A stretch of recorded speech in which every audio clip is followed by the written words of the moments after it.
إذا السماء فطرت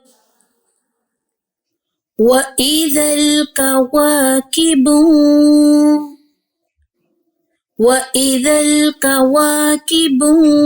انتثرت وإذا الكواكب انتثرت وإذا البحار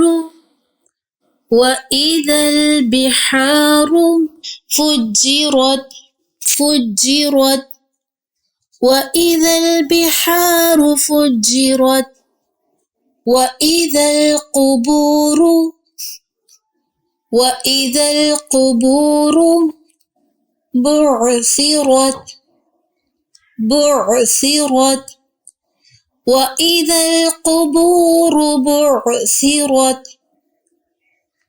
علمت نفس ما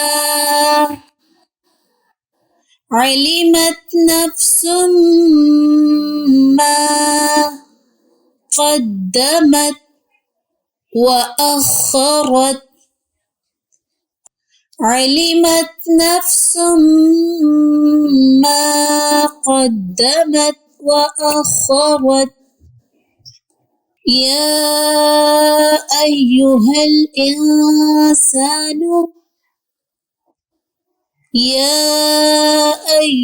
الإنسان ما غرك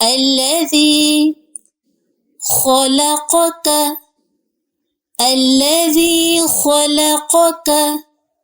فسواك فعدلك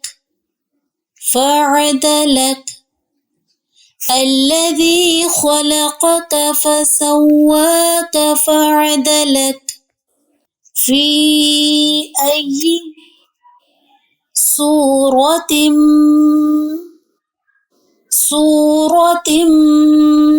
ما شاء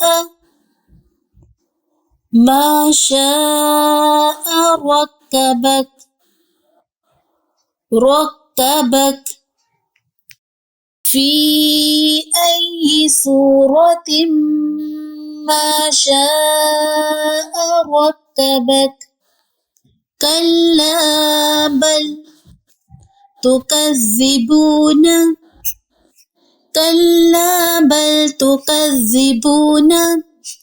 بالدين كلا بل تكذبون بالدين।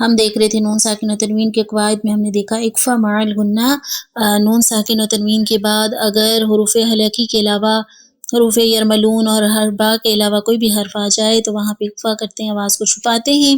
اور اس کے بعد ہماری تیسری قسم ہے نون ساکن و تنوین کے اقلاب۔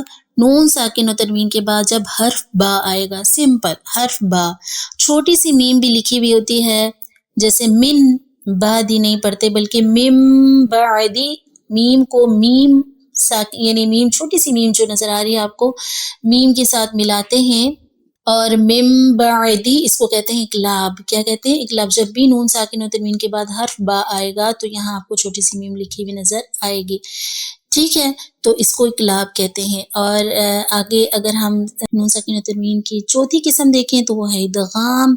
ادغام مدغم کرنا، ایک دوسرے لفظ کے ساتھ مکس کر لینا، ملا لینا، ایک دوسرے کے بیچ چھپا لینا، ٹھیک ہے، تو یہ ہے ادغام۔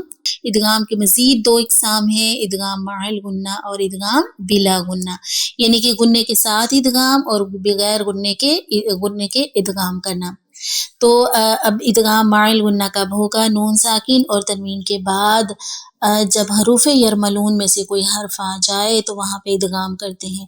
یرملون، حروف یرملون کتنے ہوتے ہیں؟ حروف یرملون آپ سب کو پتہ ہے، جو ہمارے شروع سے ساتھی ہیں ان سب کو پتہ ہے کہ 6 ہوتے ہیں، یا را میم لام واو نون، یا را میم لام واو نون، اسی کا مجموعہ جو ہے ہم لوگوں نے بنایا یرملون، ٹھیک ہے، یا را میم لام واو نون یرملون۔ اور ادغام مع الغنہ جب نون ساکن و تنوین کے بعد ادغام آ جائے، مطلب ینمو میں سے کوئی حرف آ جائے تو وہاں پہ ادغام مع الغنہ کرتے ہیں، اور لام اور را آ جائے تو بلا غنہ، 4 حروف پر بال غنہ اور 2 حروف پر بلا غنہ۔ تو اسی ساتھیو اگر آج کے لیسن میں ہم دیکھیں تو آیت نمبر 5 میں علمت نفس ما قدمت واخرت میں دیکھیں نفسم، تنوین کے بعد آگے میم آ گیا، میم حروف یرملون میں سے ہے نا، میم آ رہا ہے نا، تو ادغام مع الغنہ ہوگا۔ نفسم، دیکھیں غنہ کر رہے ہیں، اب ناک میں لے کے جا رہے ہیں، نفسم، تنوین کے بعد آگے میم حروف یرملون میں سے، تو یہاں پہ ادغام ہوگا، اور کون سا والا ادغام؟ مع الغنہ یا بلا غنہ؟ ادغام مع الغنہ ہوگا، غنے کے ساتھ ادغام ہوگا، ٹھیک ہو گیا۔ اور اس کے علاوہ اگر ہم آج کی صورت میں دیکھیں، آج کے لیسن میں اگر ہم دیکھیں تو ہمارے پاس آتا ہے آیت نمبر 8 میں فی ای صورت، یہاں پہ بھی دیکھیں تنوین ہے 2 زیر، آگے دیکھیں کون سا حرف ہے؟ میم ہے، اگین تو تنوین کے بعد میم مشدد، میم حروف یرملون میں سے، تو ادغام مع الغنہ، آواز ناک میں لے کے جائیں گے، ٹھیک ہے، صورت ما شاء، یعنی آواز ناک میں، ادغام مع الغنہ ادھر اس کو بولتے ہیں، ٹھیک ہے، نشان لگا لیجئے۔ اور نیکسٹ انشاءاللہ تعالی نیکسٹ لیسن میں انشاءاللہ ہمارے جو مثالیں آئیں گی اقلاب کی یا پھر ادغام کی، ہم ساتھ ساتھ دیکھتے جائیں گے۔ ایک بار پھر سے اس لیسن کو دیکھ لیتے ہیں۔ بسم اللہ الرحمن الرحیم، اذا السماء انفطرت وَإِذَا الْكَوَاكِبُ انتَثَرَتْ وَإِذَا الْبِحَارُ فُجِّرَتْ وَإِذَا الْقُبُورُ بُعْثِرَتْ عَلِمَتْ نَفْسٌ مَّا قَدَّمَتْ وَأَخَّرَتْ يَا أَيُّهَا الْإِنسَانُ مَا غَرَّكَ بِرَبِّكَ الْكَرِيمِ الذي خلقك فسواك فعدلك في أي صورة ما شاء ركبك كلا بل تكذبون بالدين۔ تو پیارے ساتھیو، یہ ہمارا آج کا لیسن الحمدللہ کمپلیٹ ہوا۔ رب تعالیٰ سے دعا کرتے ہیں کمی کوتاہی اللہ معاف فرمائے، اور ان ہماری کاوشوں کو، کوششوں کو اپنے بارگاہ الہی میں قبول و منظور فرمائے۔ اللہ تعالیٰ ہمیں قرآن پاک کے ایک ایک حرف کا حق ادا کرنے کی توفیق عطا فرمائیے، آمین۔ سبحانک اللہم و بحمدک، اشہد ان لا الہ الا انت، استغفرک و اتوب الیک۔ السلام علیکم ورحمۃ اللہ وبرکاتہ۔